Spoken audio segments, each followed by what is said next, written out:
Radiator.com here. This video I'm going to be doing a radiator replacement. My radiator is leaking and I've been having to add coolant on a 2005 Equinox. So the first thing I'm going to do here is get the hood open. This whole grill has to come off.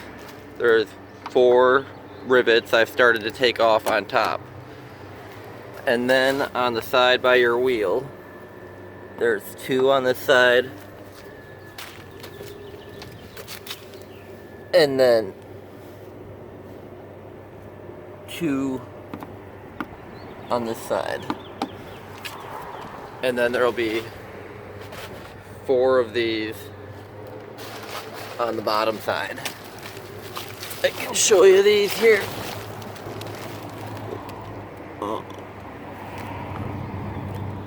There's one back here, 3, and then 4. So I'm gonna pop those off. So there's also 2 more screws that hold it up right here. The screw underneath there is screwed in on each side, so don't forget to take these off here. Now this whole thing should just slide right off, and you might have to disconnect the wires for the fog lights once you get it pulled off. Cover off. You can see the radiator now. This bolt's holding it on. This plastic thing is gonna have to come off here. This goes into the battery there, so I'm gonna take this off. It should just pop right off. I'm gonna do that now. I pulled this off. It had a tab here that you have to pop off, and then it goes down into the battery here, where on this end you got to push these tabs in to get it to pull out of the battery bank there.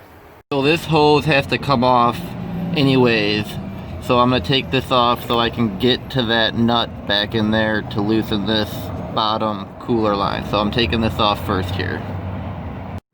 2 clips right there that you need to unclip that are connecting them metal water cooler lines, one for the top, one for the bottom.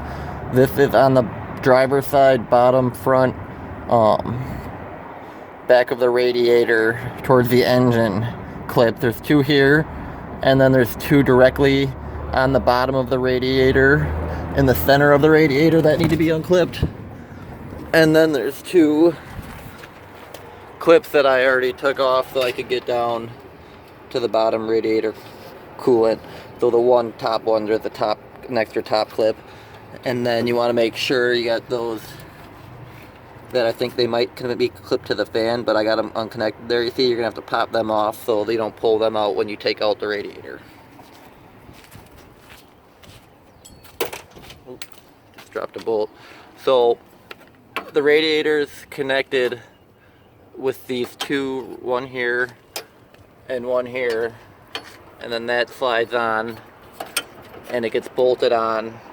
And I already took these out, but then it'll pull up, and there's no hooks on the bottom. It'll pull up and out. So get these and keep the nut then for them.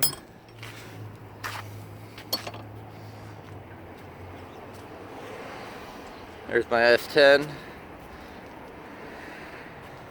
1991. There's 2 water cooler lines that need to be removed, and this was a 16 millimeter. You unscrew that one, not the one connected to the radiator, and then that's the top one, and then there's the one below.